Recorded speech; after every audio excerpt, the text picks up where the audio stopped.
Bem-vindos à aula 1, e é uma grande satisfação ter vocês aqui mais uma vez comigo nesse projeto de transformação na atividade Educar Nossos Filhos. Bom, primeira coisa que eu quero falar, o seu filho não é um mini adulto. A gente tem a tendência de, muitas vezes, esquecer que o filho, que a criança, é um cérebro em formação. O que significa isso? A maturação do cérebro, a neurociência já descobriu, portanto, que o nosso cérebro demora cerca de 25 anos para se tornar maduro.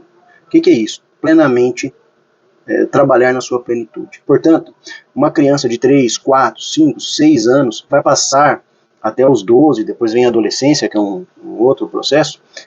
Nós vamos ter processos de desenvolvimento socioemocional e também desenvolvimento psíquico dos nossos filhos.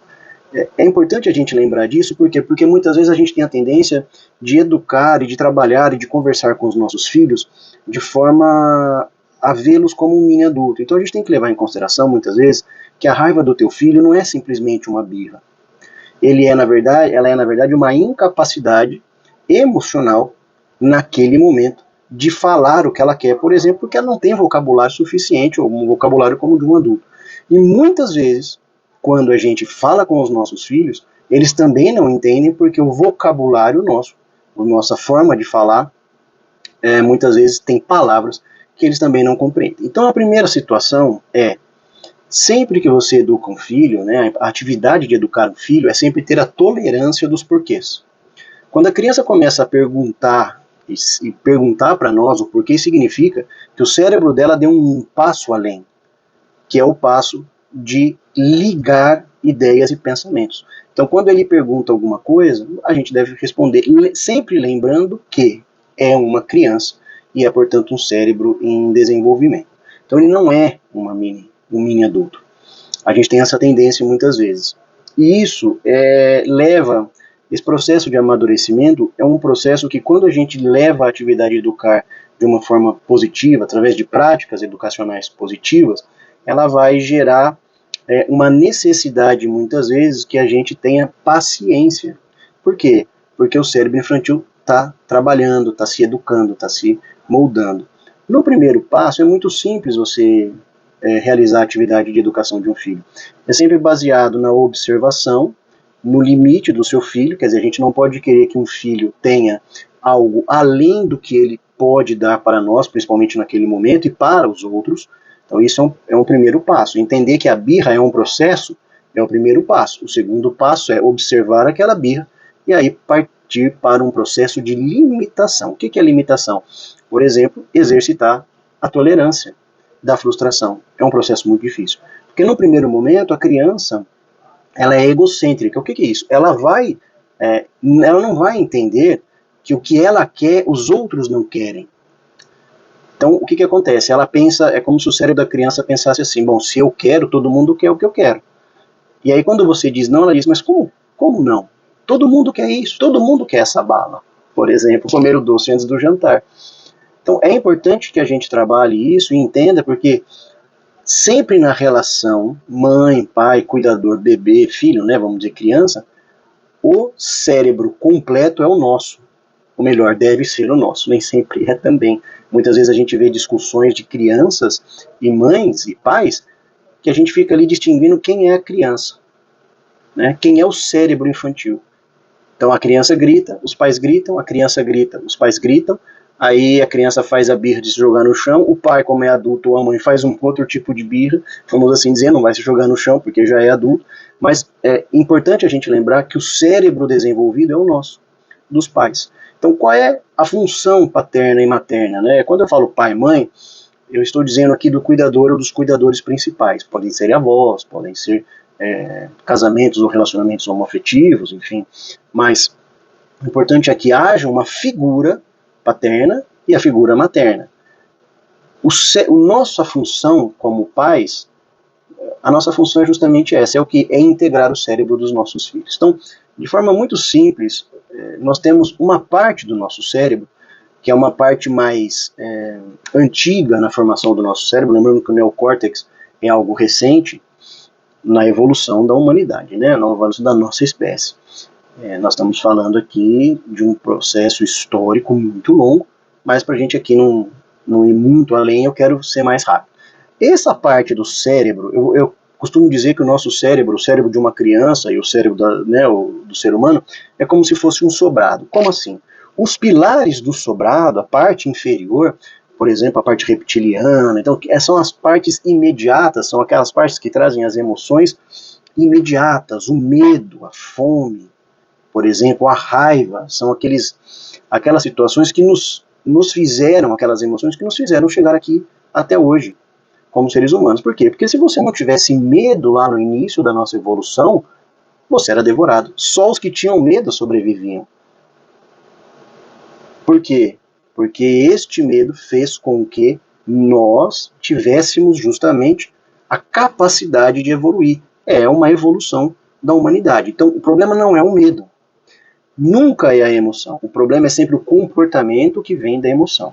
Nós vamos falar isso mais tarde. E isso na criança e depois no adulto. Então, uma criança que não aprendeu, que os pais não ensinaram a tolerar a frustração, nós não tivemos a paciência de ensinar para os nossos filhos que a frustração existe, se a gente dá tudo o que ele quer, se ele faz uma birra, a gente entrega. Existe um livro que diz o seguinte, nós não negociamos com sequestradores. A birra é um sequestro. Então você não negocia naquele momento, você acalma a criança, abaixa o nível dela, e quando ela estiver com um comportamento mais tranquilo, ela vai ter a capacidade de te ouvir. Ela não vai entender muitas vezes porque é criança que aquele momento não é o do brinquedo, mas é importante que você diga isso. Então, a nossa função é essa, é fazer essa integração, é ensinar a frustração, é ensinar muitas vezes o controle do comportamento das emoções. Esta parte, como eu estava dizendo, do cérebro, essa parte de baixo, vamos assim dizer, do nosso cérebro, ela não é modificável, ela está ali, existe e ela não se adapta. Medo é medo.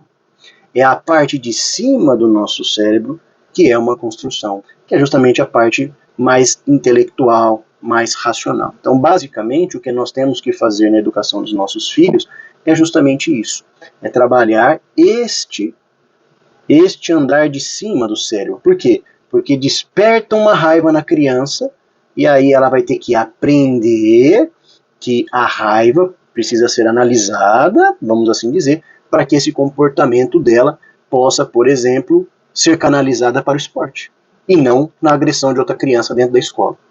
Agora, isso é um processo. Como eu disse, nós temos um processo de amadurecimento do cérebro e esse processo precisa ser trabalhado.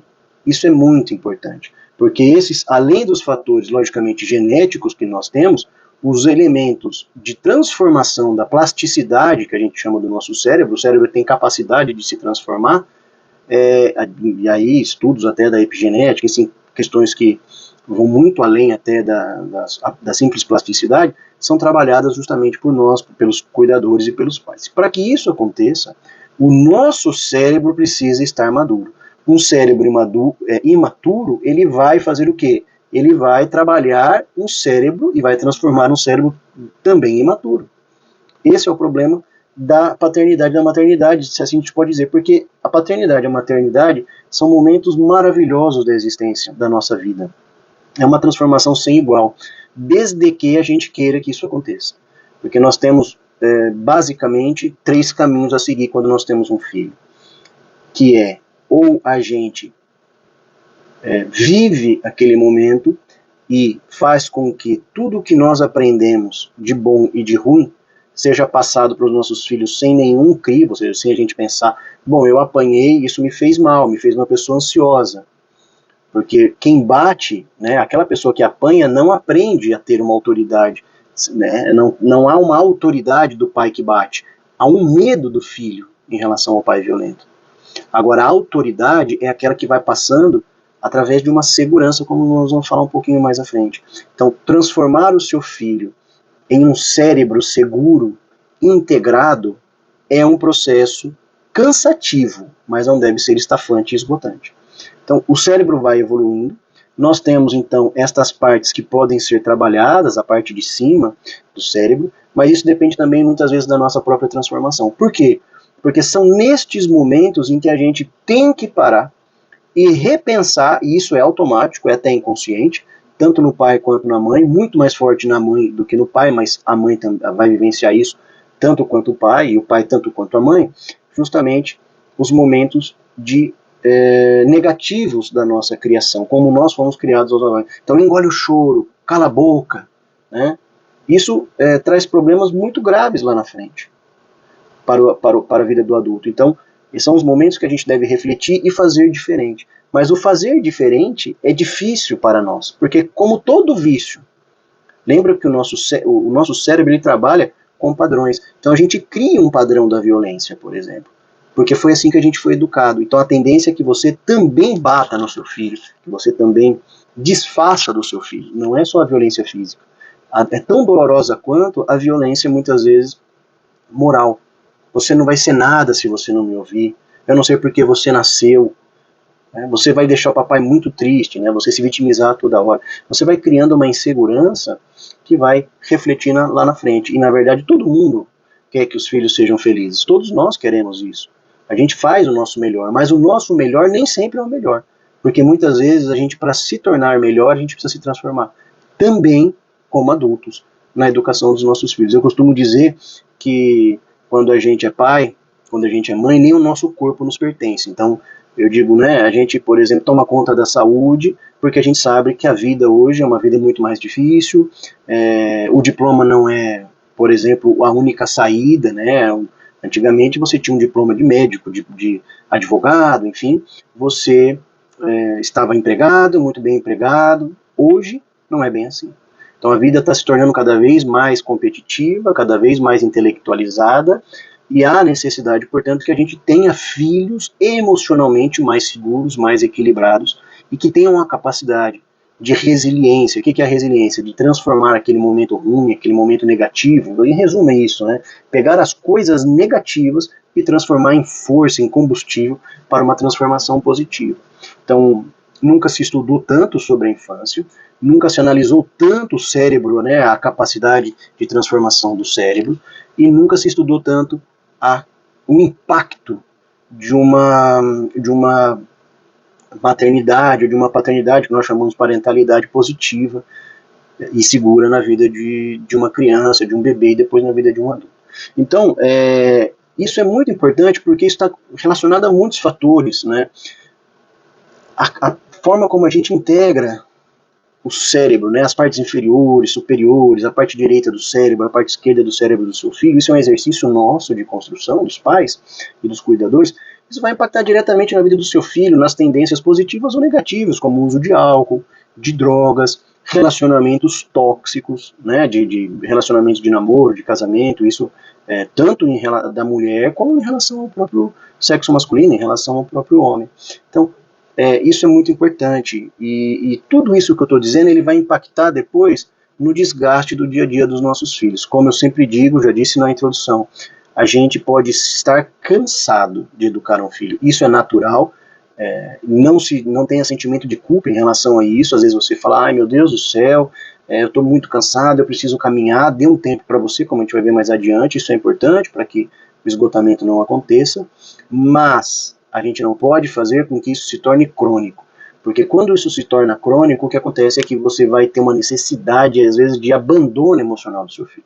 E o pai morto, a mãe morta, né, como diz um autor chamado Ferenczi, ele fala sobre a mãe morta, mas aqui eu incluo o pai morto, quer dizer, aquele pai emocionalmente morto, aquele pai que não dá a sustentação emocional que o filho precisa, porque o filho não sabe lidar com a emoção. O cérebro dele é muito primitivo, a parte superior não foi construída. Ele não entende o que a raiva faz na vida dele, se não canalizada para o lado positivo. Entendem? E aí isso vai transformar em processos muito graves lá na frente, de ansiedade, de crise de pânico, transtornos de pânico, de fobias e assim por diante. Então isso é muito importante porque, e aqui eu quero deixar para vocês um pensamento para a nossa aula número 2. Se o cérebro, né, se eu estou falando aqui que o cérebro é uma construção, portanto, vamos aí colocar como um sobrado, né, a parte de baixo é aquela parte mais, a gente chama, e a parte se chama mesmo reptiliana, né, que é aquela parte em que você pouco pode mexer, vamos assim dizer. A parte superior, que é a nossa parte adaptativa, a nossa parte que evolui, a nossa parte que nós podemos integrar, trabalhar junto né, emoção, razão, enfim, se essa parte de cima somos nós, cuidadores, que colocamos o tijolo e o cimento, a pergunta que eu deixo para vocês, para a gente pensar e para a próxima aula é: qual é o tijolo que você está pondo na construção, na educação do seu filho? Quais são? Qual é a qualidade dos tijolos? Quais? Isso é muito importante. Então, um abraço, revejo vocês na aula 2 e espero que estejam gostando aí do nosso curso.